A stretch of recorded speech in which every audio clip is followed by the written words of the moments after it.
Demain, le 1er octobre, va entrer en vigueur la formule complète de la réforme de l'assurance chômage. Ce qu'on peut en dire dans un premier temps, c'est que cette réforme fait très clairement la guerre aux chômeurs et pas au chômage.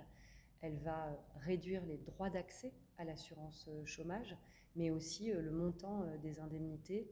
Et c'est les salariés précaires qui vont en payer très clairement le prix fort. Alors il y a quelques mois, le Conseil d'État s'était prononcé et avait suspendu la mise en application en disant que le gouvernement, avec cette réforme, en la mettant en place il y a quelques mois, aurait commis une erreur manifeste.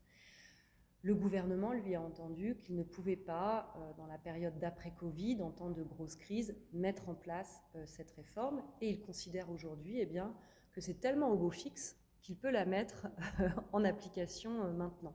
Il dit que voilà, le chômage va mieux. Alors d'abord, on voit qu'effectivement, il y a certaines catégories de chômeurs qui ont retrouvé un emploi, et évidemment, on est heureux pour celles et ceux qui ont retrouvé un emploi. Mais si on prend toutes catégories confondues, le chômage, lui, n'a pas baissé, ou alors de 0,04%. On parle donc de 2000 personnes si on prend toutes les catégories confondues. Et les plus touchées, c'est les catégories B et C.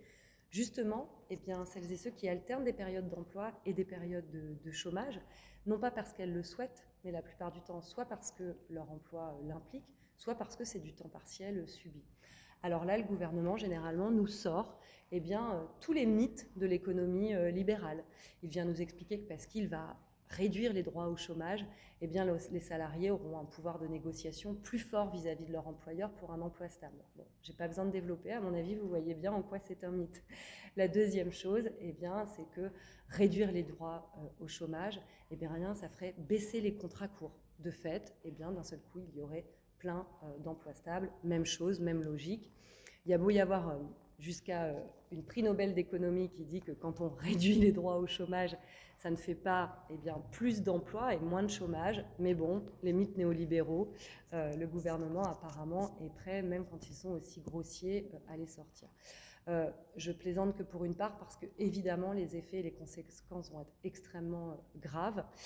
Et d'ailleurs le gouvernement le prévoit puisque cette semaine, au même moment où la réforme va entrer en vigueur, il vient d'envoyer dans les agences Pôle emploi d'Île-de-France des bracelets de sécurité. Il y a un plan d'action de sécurité par crainte que des allocataires, devant l'incompréhension, mais aussi devant la colère de voir leurs droits réduits, se manifestent et donc ils craignent les réactions et laissent les agents de Pôle emploi se débrouiller avec des bracelets et à devoir expliquer, grâce à un petit manuel d'explication et d'éléments de langage, pourquoi les gens auront moins de droits alors même que nous sommes encore au cœur de la crise. Alors évidemment, on voit aussi combien pour le gouvernement, pour Emmanuel Macron, il est important de mettre en place cette réforme structurelle, n'ayant pas réussi à mettre celle des retraites. Il veut pouvoir montrer les gros bras et dire qu'il réussit ces réformes néolibérales. Ça, c'est une première chose. La deuxième, c'est qu'il n'attend pas l'avis du Conseil d'État, car il devrait y avoir un nouvel avis. On espère que le Conseil d'État ne se dira pas qu'en temps de campagne électorale, il n'est pas amené à rendre de décision. Et puis évidemment, j'en profite aussi pour vous inviter toutes et tous, le 5 octobre, à manifester contre cette réforme, car je crois que nous avons encore fort à faire pour la faire tomber.